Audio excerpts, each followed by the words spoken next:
Imagina un mundo donde los jóvenes más apuestos y talentosos de la antigua China eran tratados como artículos de lujo, comprados, vendidos y poseídos por la élite, incluidos prósperos comerciantes y emperadores. Aunque las narrativas históricas tradicionales destacan a las concubinas femeninas, a menudo pasan por alto el hecho de que las concubinas masculinas eran igual de comunes, sino más desgarradoras en su destino. No se trataba de trabajadores o artistas comunes. Eran jóvenes obligados a mantener una compañía íntima con hombres mayores e influyentes que los conservaban como si fueran obras de arte valiosas. Durante más de 2 milenios, abarcando numerosas dinastías chinas, esta práctica persistió de manera silenciosa pero abierta. Las familias, desesperadas por sobrevivir a la hambruna, vendían a sus hijos, mientras que agentes recorrían las zonas rurales en busca de niños que encarnaran tanto belleza como inteligencia. Algunos de estos niños, de apenas 8 años, se convertían en posesiones humanas cuyo único propósito era complacer a sus dueños. Sus experiencias arrojan luz sobre un aspecto sombrío de la vida imperial china, donde el valor personal era borrado por la riqueza y el dominio. En esas épocas, a estos niños se les conocía como nanchón, que significa favoritos masculinos, o tonlin, un término para jóvenes atractivos. A diferencia del personal doméstico o los eunucos del palacio, estos niños ocupaban un lugar único e inquietante dentro de la cultura. No solo eran empleados, eran comprados, poseídos y mantenidos principalmente por la cercanía emocional y física con sus amos. Esta costumbre floreció durante la dinastía Han, alcanzó su apogeo bajo los Tang y continuó a través de las dinastías Song y Ming. Fuentes históricas como el libro de Han y archivos de registros cortesanos confirman que las concubinas masculinas eran tan normales en los hogares adinerados como sus equivalentes femeninas. Y no solo la realeza o la aristocracia participaban en esto.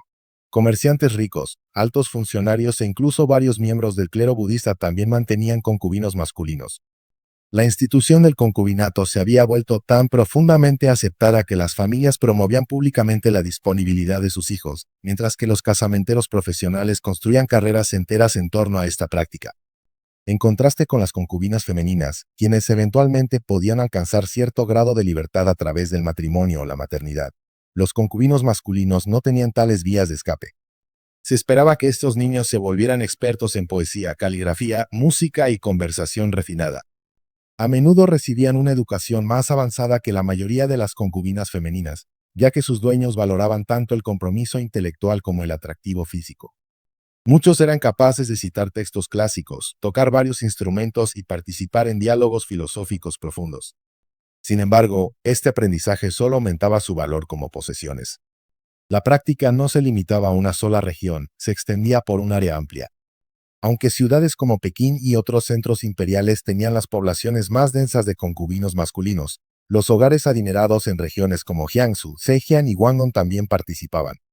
Ciudades portuarias como Guangzhou y Fuzhou, impulsadas por comunidades comerciales ricas, albergaban mercados florecientes centrados en estos niños. Lo que hacía que este sistema fuera especialmente brutal era lo ampliamente aceptado que estaba por la sociedad. Los eruditos confucianos, a pesar de predicar estrictas normas morales, mantenían concubinos masculinos abiertamente y sin remordimiento. Incluso los templos budistas, que públicamente abogaban por el desapego espiritual, los albergaban en secreto. Los dobles estándares eran enormes, y aún así el comportamiento se trataba como algo ordinario. La edad de adquisición variaba, pero la mayoría de los concubinos masculinos eran tomados entre los 8 y los 16 años. Para cuando alcanzaban mediados de sus 20 años, ya eran vistos como pasados de moda. A diferencia de sus contrapartes femeninas, que podían ascender de rango al tener hijos, los concubinos masculinos se enfrentaban a un declive inevitable. A medida que envejecían, muchos concubinos masculinos eran descartados, creando una atmósfera constante de miedo y desesperanza que moldeaba toda su vida. Esta experiencia era especialmente severa, una que incluso las concubinas femeninas, a pesar de sus propias dificultades, no solían soportar de la misma manera. El proceso de convertir a niños inocentes en concubinos masculinos solía comenzar con familias llevadas al límite por la hambruna, las inundaciones o la ruina financiera. Ante la sombría perspectiva de ver morir a sus hijos, los padres se enfrentaban a una decisión imposible: dejarlos morir o venderlos a hogares adinerados. Se solía elegir a los hijos varones en lugar de las hijas, ya que los concubinos masculinos alcanzaban precios más altos que las trabajadoras domésticas femeninas. Los reclutadores, conocidos como reña, que significa dientes humanos, eran profesionales que recorrían aldeas empobrecidas en busca de niños que cumplieran con estándares precisos. Buscaban piel tersa, rasgos faciales finos, ojos expresivos y postura elegante. La inteligencia se consideraba tan importante como el atractivo físico, ya que los patrones ricos deseaban compañeros que pudieran participar en discusiones sobre literatura, política y filosofía. El proceso de selección era frío y humillante. Los niños eran inspeccionados como ganado. Se les revisaban los dientes en busca de señales de salud. Se evaluaban sus manos por su potencial artístico y sus voces por su habilidad musical. Los exploradores se fijaban especialmente en la estructura ósea, creyendo que indicaría la apariencia del niño al madurar. Aquellos que cumplían con todos los criterios eran llevados de sus hogares sin demora. Kundai, un escritor de la dinastía Ming, registró estos hechos en sus memorias. Describió cómo estos exploradores llegaban durante cosechas fallidas, trayendo monedas de plata y contratos redactados en términos que las familias campesinas analfabetas no podían leer ni comprender. Los padres que firmaban estos acuerdos rara vez entendían lo que estaban firmando. Las familias que firmaban tales documentos rara vez volvían a ver a sus hijos. Los acuerdos generalmente duraban entre 10 y 15 años, aunque muchos niños fallecían mucho antes de que se cumplieran sus términos. Una vez adquiridos, los niños pasaban por un proceso de iniciación severo, destinado a borrar cualquier rastro de su antiguo yo. Se les asignaban nuevas identidades, normalmente nombres poéticos como Ya depreciado o Luna de otoño. Sus cabezas eran afeitadas, y se les vestía con prendas de seda que simbolizaban propiedad más que individualidad. Cualquier forma de desafío resultaba en palizas, inanición o consecuencias aún más graves. La formación que recibían era inesperadamente avanzada. Los niños eran instruidos en poesía clásica china, obligados a memorizar miles de versos, y pasaban largas horas cada día perfeccionando sus habilidades de caligrafía. Las lecciones de música eran obligatorias, con instrumentos como el guqin y el pipa formando el núcleo de su instrucción. También aprendían danza, interpretación vocal y actuación teatral. Algunos eran instruidos en técnicas de masaje, medicina herbal y contabilidad básica para aumentar su valor en el mercado ante futuros amos. El condicionamiento mental era tan crucial como el entrenamiento físico. Los instructores empleaban tanto recompensas como castigos para desmantelar cualquier sentido de autoestima. Eran adoctrinados para creer que su único propósito era satisfacer los deseos de su amo. Los sentimientos de añoranza por el hogar, la resistencia o el pensamiento independiente eran reprimidos rápida y despiadadamente. El objetivo era moldear a los niños en jóvenes elegantes, hábiles y completamente obedientes. La tasa de mortalidad durante esta fase de preparación era alarmantemente alta. Aquellos que no lograban soportar la rutina intensa, la disciplina severa o la tensión emocional, a menudo sucumbían al agotamiento o la desnutrición. Archivos de la dinastía Tang indican que solo el 60% de los niños comprados para este rol vivían lo suficiente como para convertirse en concubinos formales. El resto era enterrado en sitios sin marcar y sus familias quedaban sin saber qué había sido de ellos. La vida diaria como concubino masculino era un acto meticulosamente controlado de obediencia y entretenimiento. Se levantaban antes del amanecer para comenzar sus preparativos, pasando largos periodos arreglándose, aplicándose maquillaje y seleccionando las prendas que se adecuaran a las expectativas del día. A diferencia de los sirvientes domésticos asignados a tareas específicas, los concubinos masculinos debían mantenerse en un estado constante de alerta, siempre preparados para satisfacer cualquier deseo que su amo pudiera tener.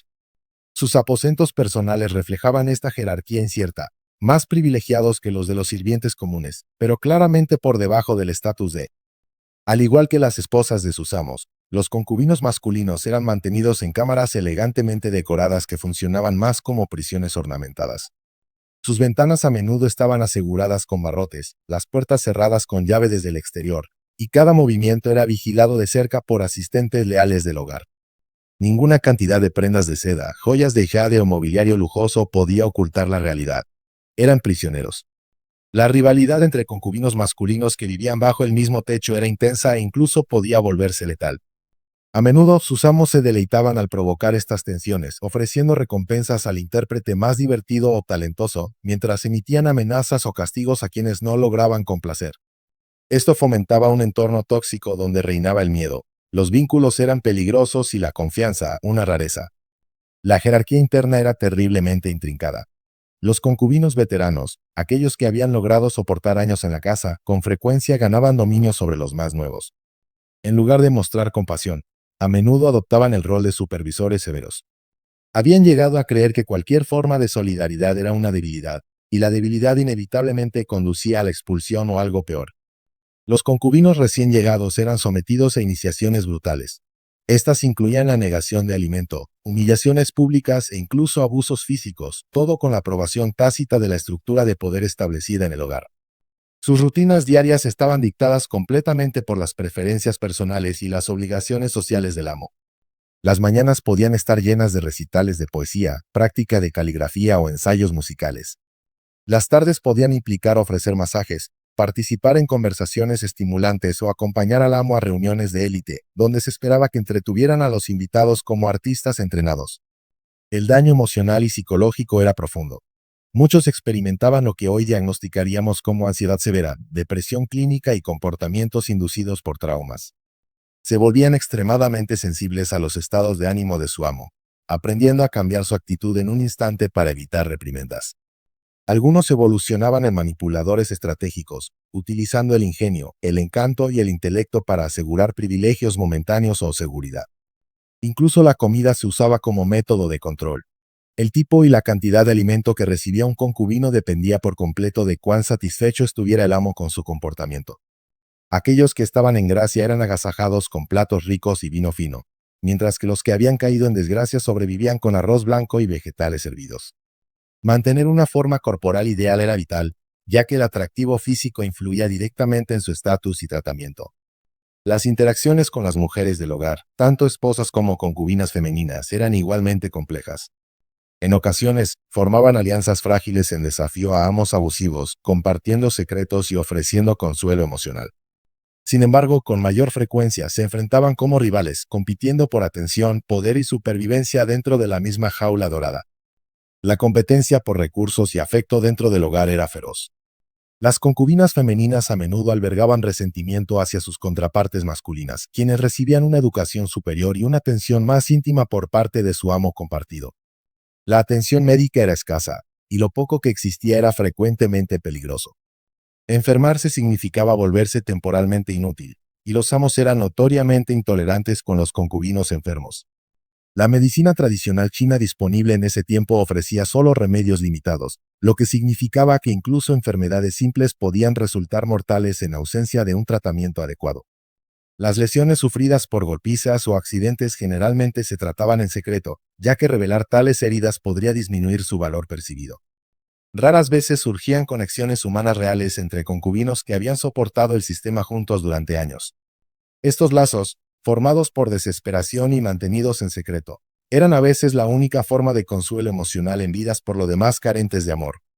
Dentro de estas frágiles amistades, ideaban formas privadas de comunicarse, compartían lo poco que tenían y ocasionalmente incluso conspiraban para escapar, aunque tales intentos casi nunca tenían éxito. La corte imperial representaba el nivel más alto de la vida de un concubino masculino, un lugar donde los jóvenes podían ascender a una influencia asombrosa o sufrir una ruina dramática. La historia más icónica del concubinato masculino en la historia china gira en torno al emperador Ai de la dinastía Han y su vínculo profundamente íntimo con Dongxian.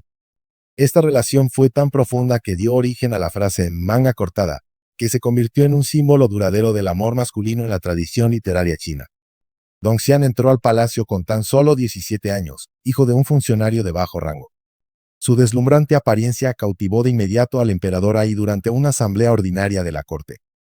Según el libro de Han, Dongxian fue descrito como poseedor de una piel tan pálida como el jade blanco y unos ojos que brillaban como estrellas. En pocas semanas, Dongxian fue elevado de la oscuridad al puesto de compañero más querido del emperador. El afecto del emperador Ai por él no tenía límites, colmó a Dongxian con títulos nobiliarios, vastas tierras y tesoros que, en términos modernos, valdrían millones. La legendaria historia de la manga cortada surgió de un momento en que el emperador Ai despertó de una siesta y encontró a Dongxian aún dormido, recostado sobre la manga de su túnica. En lugar de despertarlo, el emperador cortó silenciosamente la tela para no interrumpir su sueño, un acto que llegó a simbolizar una devoción que superaba incluso al protocolo imperial. Este gesto romántico resonó durante siglos en la literatura china como la máxima representación de lealtad y afecto. El emperador Ai demostró aún más su devoción al otorgar a Dongxian una autoridad política extraordinaria, nombrándolo para altos cargos gubernamentales a pesar de su juventud y falta de experiencia. Los miembros de la familia de Dongxian también recibieron roles influyentes en el gobierno, y su influencia se volvió tan dominante que muchos funcionarios pasaban por alto al emperador por completo, dirigiendo sus peticiones directamente a Dongxian. Este poderoso arreglo persistió hasta la muerte repentina del emperador Ai a los apenas 26 años. Con la partida del emperador, el mundo de Dongxian se derrumbó en un instante. Trágicamente, el nuevo emperador, presionado por funcionarios de la corte que despreciaban la influencia de Dong'an, revocó todos sus honores y ordenó su muerte. Ante la inminente tortura y la deshonra pública, Dongjian eligió quitarse la vida, concluyendo una de las relaciones imperiales entre personas del mismo sexo más documentadas de la historia. Su destino se convirtió en una advertencia sobre las peligrosas alturas que los concubinos masculinos podían alcanzar, y las caídas catastróficas que inevitablemente sufrían. El emperador Junga de la dinastía Ming llevó el favoritismo imperial hacia los hombres a niveles completamente nuevos. En lugar de favorecer a un solo individuo, reunió a un grupo de jóvenes de varias partes del imperio, ubicándolos en una zona designada del palacio conocida como el Cuarto de Leopardo. Estos hombres no eran solo concubinos. También lo acompañaban en cacerías, expediciones militares y reuniones extravagantes que escandalizaban y enfurecían a la corte imperial. Los compañeros masculinos del emperador tenían una considerable influencia política, a menudo participando en decisiones sobre liderazgo militar, regulaciones fiscales y política exterior. Él confiaba más en ellos que en sus funcionarios capacitados, lo que condujo a un desorden generalizado y a mala administración. Los registros históricos indican que algunos conflictos militares comenzaron porque estos favoritos convencieron al emperador de que la guerra sería una aventura emocionante en lugar de un asunto gubernamental serio. La dinastía Qin intentó eliminar esta conducta mediante la aplicación de estrictas normas morales y sanciones severas a los funcionarios que mantenían concubinos masculinos. Sin embargo, incluso los emperadores continuaron discretamente con la práctica, aunque con más sutileza que sus predecesores. Se sabe que el emperador Kangxi tuvo varios compañeros masculinos, aunque los documentos oficiales de la corte evitaban deliberadamente proporcionar información explícita sobre sus relaciones. Los concubinos masculinos en la corte imperial enfrentaban peligros únicos que no se encontraban en los hogares privados. La política palaciega significaba que las facciones rivales dentro del palacio frecuentemente tramaban eliminar a los favoritos del emperador mediante asesinatos, envenenamientos o acusaciones de traición. Cuanta más influencia ganaban, más enemigos acumulaban, tanto de funcionarios celosos como de otros antiguos favoritos. A diferencia de los comerciantes adinerados, que podían sentir afecto genuino por sus concubinos masculinos, los emperadores a menudo los veían como entretenimientos refinados, descartados rápidamente cuando llegaban individuos más nuevos y atractivos. Con la enorme riqueza del palacio, una corriente constante de jóvenes apuestos era enviada como tributo por los gobernadores provinciales que esperaban ganarse el favor en la corte. Las consecuencias políticas eran enormes. Los favoritos masculinos influían en todo, desde la recaudación de impuestos hasta la planificación militar, a menudo con resultados desastrosos.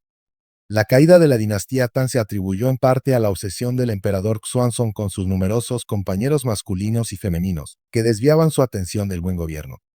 Muchos concubinos masculinos imperiales tuvieron finales violentos. Los documentos del palacio registran numerosos incidentes de suicidio, asesinato por enemigos políticos, ejecución por cargos fabricados y muertes provocadas por la inmensa presión emocional y física de la vida en la corte. Estas personas eran comúnmente enterradas en tumbas sin nombre fuera de los muros de la ciudad prohibida, y sus identidades borradas de los registros históricos como si nunca hubieran existido. La sociedad china desarrolló una extraña hipocresía con respecto a los concubinos masculinos, que ilustraba claramente la brecha entre los estándares morales públicos y el comportamiento personal oculto. Mientras la ideología confuciana enfatizaba la virtud, la reputación familiar y los roles apropiados de hombres y mujeres, una realidad completamente distinta prosperaba tras los muros del palacio. Los mismos eruditos que promovían públicamente los valores morales eran a menudo los mismos hombres que mantenían concubinos masculinos en sus residencias privadas, sin percibir ningún conflicto en su comportamiento. Esta práctica revelaba contrastes regionales notables. En el norte de China, especialmente en la zona de Beijing, era más abiertamente reconocida y ampliamente aceptada entre la élite. En contraste, las provincias del sur como Guangdong y Fujian mostraban una postura pública más reservada, mientras continuaba la práctica discretamente a puertas cerradas. Los comerciantes y empresarios adinerados de ciudades costeras como Guangzhou tenían redes bien establecidas dedicadas a la adquisición e intercambio de concubinos masculinos, incluso mientras sostenían externamente las virtudes de las estructuras familiares tradicionales. La literatura y la poesía servían como herramientas clave para embellecer e idealizar estas relaciones. Poetas conocidos como Levi y Dufo escribieron versos que elogiaban la elegancia y la compañía de los jóvenes, aunque con un lenguaje cuidadosamente elaborado que evitaba referencias explícitas.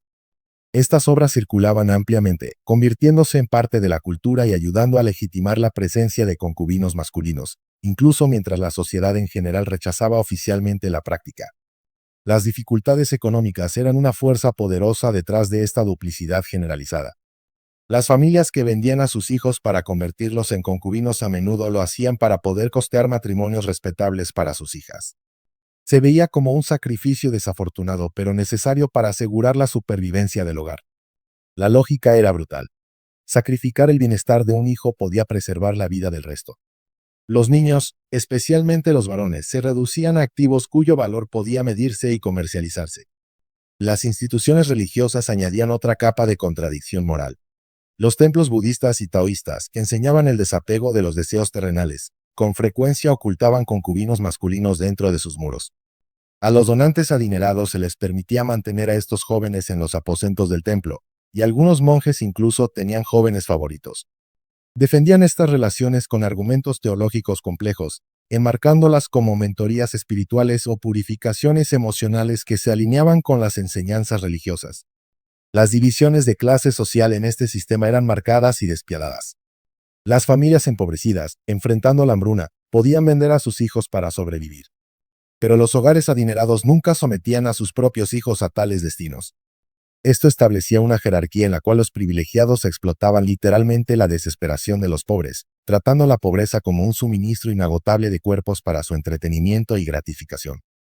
Para justificar su participación en este sistema, los eruditos confucianos elaboraban defensas morales e intelectuales complejas.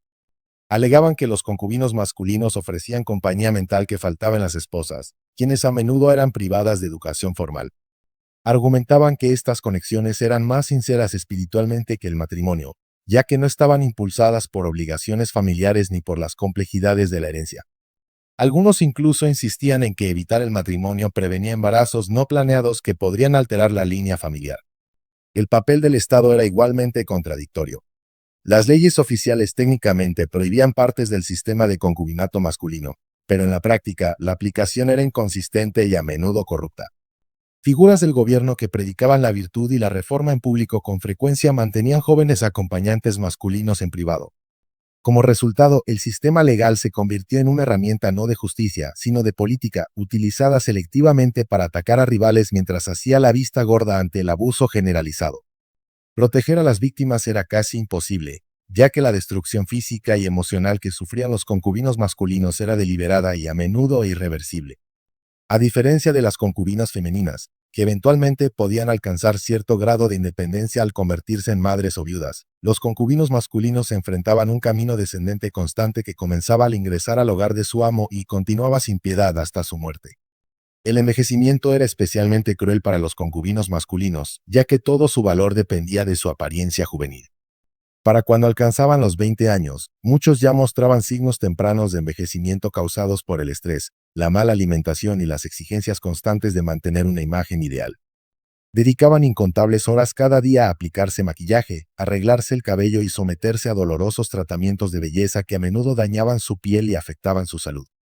El consumo de drogas se convirtió en un método generalizado de escape. El opio, fácilmente accesible en los hogares adinerados, proporcionaba alivio temporal del sufrimiento mental. Muchos concubinos masculinos desarrollaban adicciones pocos meses después del primer uso, lo que desencadenaba una espiral de dependencia que los dejaba aún más expuestos al maltrato y al control. La tasa de suicidios entre los concubinos masculinos era alarmantemente alta, aunque es difícil confirmar cifras precisas debido a los frecuentes intentos de ocultar estas muertes o clasificarlas como enfermedades. Los registros de la dinastía Min mencionan varios incidentes de jóvenes que se arrojaban desde los tejados, se ahogaban en estanques de las casas o se colgaban en habitaciones cerradas con llave. Estas muertes generalmente se registraban como accidentes para evitar el escándalo. La violencia física era habitual y ampliamente aceptada. Los amos que se consideraban a sí mismos benévolos podían golpear a sus concubinos solo en ocasiones raras, mientras que otros propinaban palizas regulares por errores menores o simplemente como forma de entretenimiento. Debido a que los concubinos masculinos vivían en un aislamiento extremo, sus gritos a menudo no eran escuchados, o eran ignorados por los sirvientes que temían intervenir por miedo al castigo. El tratamiento médico disponible era rudimentario y con frecuencia peligroso. La medicina tradicional china practicada en ese tiempo ofrecía poca ayuda para el trauma emocional severo que casi todos los concubinos masculinos padecían. Las heridas corporales causadas por las palizas se trataban con remedios herbales que, en ocasiones, causaban más daño que beneficio. Los huesos rotos a menudo eran colocados incorrectamente, dejando a muchos con discapacidades físicas permanentes. El condicionamiento mental infligido a estos jóvenes era posiblemente aún más devastador que el daño físico. Eran entrenados metódicamente para creer que su único propósito era servir y complacer a sus amos. Las redes informales de apoyo entre concubinos compartían información sobre amos abusivos a evitar, estrategias de escape y técnicas para soportar el trato brutal. Estas conexiones también ofrecían un raro aliento emocional, que ayudaba a algunos a aferrarse a la cordura y soñar con una eventual liberación. Un pequeño número de concubinos masculinos lograron pasar a profesiones respetadas, convirtiéndose en eruditos, artistas o comerciantes posteriormente. Cuando sus amos perdían el interés o fallecían, los concubinos masculinos enfrentaban futuros inciertos. Estos cambios en sus circunstancias exigían una habilidad extraordinaria, una fortuna considerable y una reinvención completa de sus identidades personales. Por encima de todo, tales transformaciones requerían acceso a redes y recursos de los que carecía la inmensa mayoría de los concubinos masculinos. Los casos de escape exitoso eran tan poco comunes que se convirtieron en relatos legendarios, historias transmitidas de generación en generación, que ofrecían un destello de esperanza a quienes aún estaban confinados, mientras al mismo tiempo destacaban lo prácticamente inalcanzable que era la verdadera libertad. La tradición de mantener concubinos masculinos comenzó a declinar durante los últimos años de la dinastía Qin, cuando la modernización y la influencia occidental empezaron a desafiar las normas sociales tradicionales chinas. Misioneros cristianos, horrorizados por la práctica, la documentaron en detalle mediante cartas enviadas a Europa y América, generando presión internacional para el cambio. Con la Revolución Republicana de 1911, el régimen imperial llegó oficialmente a su fin, trayendo consigo el colapso de muchas costumbres aristocráticas, incluido el concubinato masculino. La recién formada República de China, deseosa de modernizarse y ganarse el respeto en el escenario mundial, promulgó leyes que prohibían explícitamente la tenencia de concubinos, tanto masculinos como femeninos. A pesar de estas medidas legales, la aplicación de la ley fue desigual, y la práctica persistió en regiones remotas durante muchos años más. Lo que ocurrió con la última generación de concubinos masculinos es en su mayoría desconocido. La mayoría simplemente fueron abandonados por sus antiguos amos, quienes temían ser castigados bajo las nuevas leyes. Algunos murieron de hambre o enfermedad, sin haber adquirido nunca las habilidades necesarias para vivir de forma independiente. Otros desaparecieron entre la inmensa población de China. A medida que esta población desaparecía, también lo hacían sus historias. Con el ascenso del Partido Comunista al poder en 1949, surgió un esfuerzo más organizado por erradicar prácticas consideradas vestigios de un pasado feudal. Muchos antiguos concubinos masculinos fueron localizados y sometidos a interrogatorios políticos, obligados a nombrar a sus antiguos amos y relatar los detalles de sus vidas anteriores. Algunos fueron ejecutados públicamente, presentados como símbolos del régimen corrupto y anticuado. Otros fueron enviados a campos de trabajo bajo la bandera de la reeducación ideológica. En las décadas siguientes, la China moderna eliminó en gran medida este capítulo tanto de los archivos estatales como de la conciencia pública. El tema sigue siendo altamente sensible hoy en día, ya que choca directamente con la imagen construida de la pureza moral tradicional china. Los académicos que intentan explorar esta época enfrentan desafíos formidables. El acceso a fuentes confiables es limitado y numerosos documentos históricos han sido sistemáticamente destruidos o deliberadamente ocultados. Sin embargo, las vidas de los concubinos masculinos en la China imperial revelan verdades más profundas y atemporales sobre cómo los seres humanos son explotados. Sus historias exponen cómo sociedades enteras pueden normalizar sistemas crueles e inhumanos cuando esas estructuras benefician a las élites y a los poderosos, mientras mantienen simultáneamente una fachada moral que oculta la realidad. Reflexionar sobre este pasado olvidado nos permite identificar mejor formas similares de abuso que persisten en la era moderna. Los mecanismos pueden haber evolucionado, pero los patrones permanecen. La trata de personas, la explotación infantil y numerosas variantes del trabajo forzado todavía existen en las sombras hoy en día. Tales sistemas a menudo persisten bajo el disfraz de estructuras legales o normas sociales que los hacen aceptables para aquellos que se benefician de ellos. Los jóvenes involucrados, cuyas identidades en su mayoría han desaparecido del registro histórico, merecen ser recordados, no como rarezas o metáforas, sino como individuos reales que soportaron sufrimiento y perecieron dentro de un sistema que los veía como posesiones. Sus historias sirven como advertencia de que el progreso nunca está garantizado, y de que las sociedades pueden retroceder hacia la brutalidad cuando se ignora la injusticia. Más importante aún, sus vidas subrayan una verdad vital. La dignidad humana nunca debe ser comprometida, sin importar el contexto cultural o la época en que ocurra el abuso.